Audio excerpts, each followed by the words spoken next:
Many years ago, in a small, noisy corner of Oba Junction, where every compound had one loud radio, one stubborn goat, and one neighbor who minded everybody's business, something unexpected was brewing. It wasn't a love story. It wasn't a tale of spirits. It was a story about us. About the people who laugh in the shadows, enjoy in silence, but vanish when it's time to support. In this town lived a lanky young man with worn-out slippers and a fiery dream. His name was Nambdi, the boy who made the whole community laugh, yet cried alone when the lights went off. Everywhere his stories echoed, from barbershops to market stalls, from night courtyards to church gossip. People quoted his lines like scripture. But when he looked at his YouTube page, what did he find? Silence. Empty comment sections. Likes blinking like lost stars. Why did the people love him loudly offline, but hide their support online? The answer shook the entire town.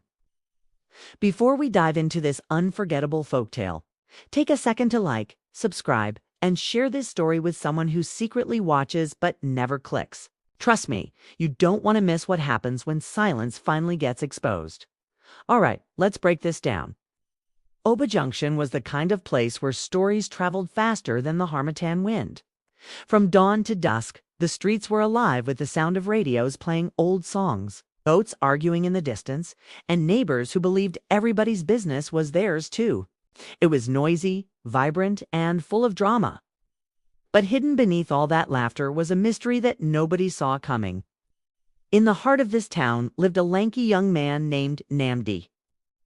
His slippers were so old that even the soles looked tired, but his dreams burned brighter than a kerosene lantern at midnight. He loved telling stories. Not just ordinary stories, he brought characters to life. So one day he decided to start his own YouTube channel from his tiny room. Imagine the scene.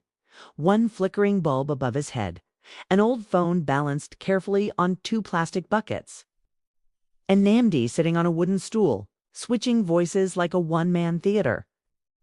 He could be the wise elder, then a stubborn goat, then suddenly a masquerade ready to chase villagers.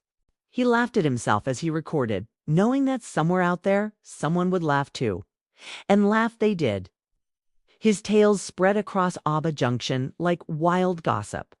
Women at the borehole fetched water while repeating his punchlines.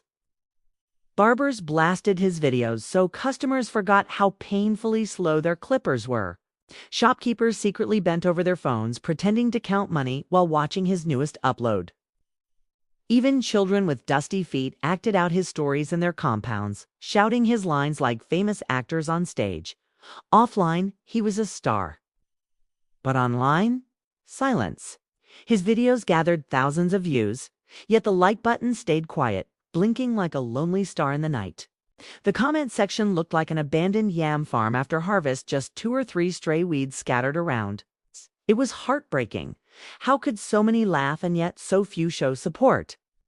One hot evening, Nambdi sat outside his small room with his laptop on his knees, staring at the numbers. His friend Obina walked by, munching roasted corn. "Nah, what happened? Did NPA take light again?" Nambdi sighed. "Obina, my last video got 1,200 views in 1 hour, but only for likes, 4 and 2 comments. One said first a comment and vanished. The other just wrote HM, interesting, not even a comma." Obina burst into laughter. "My brother, you know our people, they will lick soup, but refuse to buy meat. They will laugh till their ribs break, but to click like? Never." Just then, Mama Chinwe passed with a basin of vegetables balanced on her head. She overheard them, stopped, adjusted her wrapper, and declared proudly, "I watch your videos every night, Nambdi, but I will never like or comment, huh?" "Why, Mama Chinwe?" he asked. She lifted her chin. "Because if I like, you will grow wings. You will start thinking you're bigger than village people. I prefer to watch you quietly." She hissed and walked away, muttering, "Story, story every day. Camera, camera. He won't marry, he won't settle." Nambdi sat there speechless. She loved his stories but refused to support openly, and she wasn't alone. In Oba Junction, silent watchers were everywhere. Yugo Chuku, the barber, played Nambdi's videos daily to entertain his customers. But when asked why he never subscribed or commented, he frowned. If he sees my comment, he'll think I want friendship. I'm a hard man. Meanwhile, he had memorized half the storyteller's punchlines and even used them to impress girls. Blessing, the tailor's apprentice, pretended she didn't care for YouTube. But every afternoon she sneaked to the back room to rewatch the goat in the church episode, giggling like a child. And Papi Buka, the retired civil servant. He borrowed his son's smartphone at night just to watch secretly. One night, he dreamt Nambdi was chasing him with a microphone, shouting, "Like my video. Subscribe to my channel." He woke up sweating and still didn't comment. Their excuses were unbelievable. Some said likes drained their battery. Others feared enemies could trace them. A few even believed that if they commented too much, Nambdi would start charging them. At night, when everything went quiet, Nambdi lay on his bed, staring at the ceiling, listening to the neighbors' children act out his stories word for word. They shouted his catchphrases with excitement, proving they were loyal fans, just silent ones. He covered his face with his pillow and groaned. They can quote me like Bible verses, but won't type amen in the comments. Why? Why laugh loudly in secret but stay quiet online? That question echoed in his heart. And though he didn't know it yet, the answer would shake the entire town. The night after Nambdi's frustration reached its peak, a quiet determination settled in his chest. He decided that if his viewers refused to reveal themselves online, he would bring the test to their doorstep. He wasn't angry anymore, no, he was curious. And like every good storyteller, he knew that truth, when told cleverly, could expose what darkness tried to hide. The very next morning, he set up his small camera, cleared his throat, and recorded a cheerful announcement. "My wonderful viewers," he said with a smile as wide as the river Niger, "to thank you for your love and support, I'm holding a special thank you gathering this Saturday at Oba Town Hall. Entry is free. Bring your presents in, maybe a small present." He imagined a hall packed with laughing fans, children shouting his story titles like songs, aunties waving wrappers, balloons bouncing in the air. In his mind, it was going to be a celebration worthy of the greatest storytellers. Saturday arrived, and Nambdi dressed like a proud host. He ironed his blue checkered shirt so sharply the collar stood like a soldier. He sprayed his only perfume until even the goats sneezed as he walked past. Nervous, but excited, he arrived early to arrange chairs, line tables with bottles of Fanta, and test his small microphone.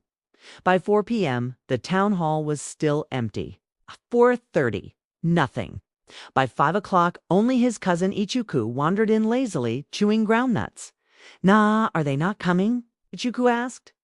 "They will," Nambdi replied, forcing a smile. "Maybe they're just delayed."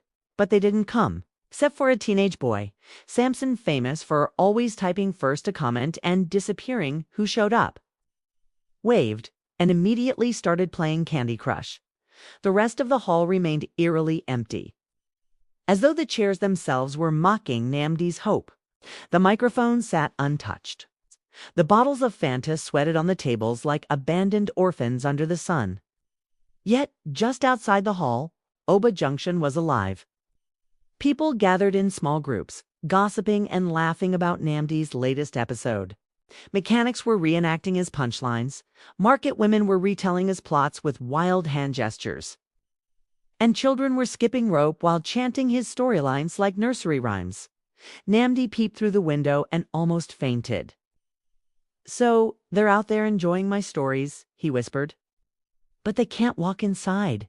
2 women passed by. "Are you going in?" one asked. "God forbid," the other replied. "If I go in, he'll know I watch his stories. Can't give him that satisfaction." Another man joked with his friend. "Let's just gist outside. If we enter next time, he'll ask us to comment." "I don't have energy for typing." It hit Nambdi like a slap. The silent watchers weren't invisible. They were everywhere. They loved him, but pride, fear, and pure laziness held their fingers back from showing it. But destiny has its timing. A week later, something unexpected happened. A white bus with tinted windows rolled into Oba Junction, carrying men and women with cameras and microphones. A popular regional TV station had heard rumors of a young storyteller whose tales shook the entire region, and they had come to feature him. They found Nambdi's house, introduced themselves politely, and explained their mission. His heart pounded with excitement. This was his big break. He showed them his channel analytics, proudly thousands of views.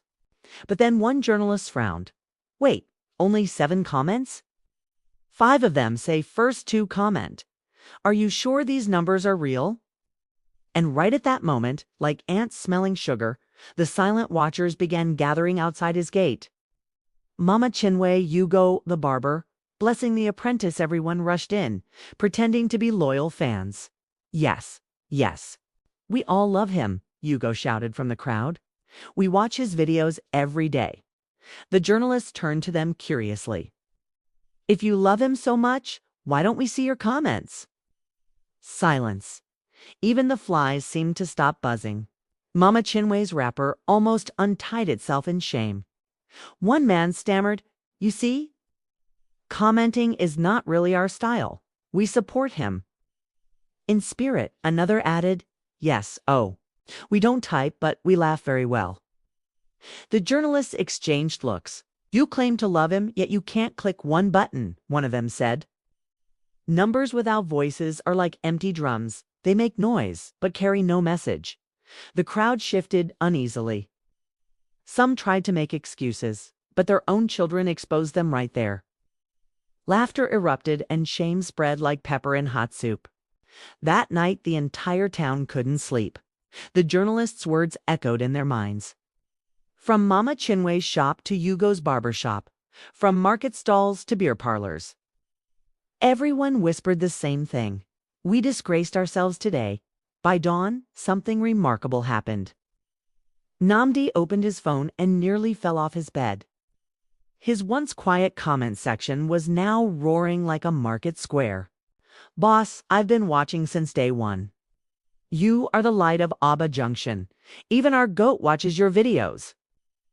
They came flooding in, dozens, then hundreds. People who once hid in silence were now typing with the energy of a political rally. And just like that, the silent watchers were exposed and transformed. Besties, let's be honest. How many of you have laughed at stories, repeated lines to your friends, but never clicked like or typed one small comment? Supporting in silence is like cooking soup without salt. Everyone will eat, but the taste will expose you. So don't just laugh and disappear. Smash that like button, drop a comment, and subscribe if you haven't already. Because in this YouTube junction, silence is not Golden Knight's wickedness. I'll see you in the next tale. Bye for now.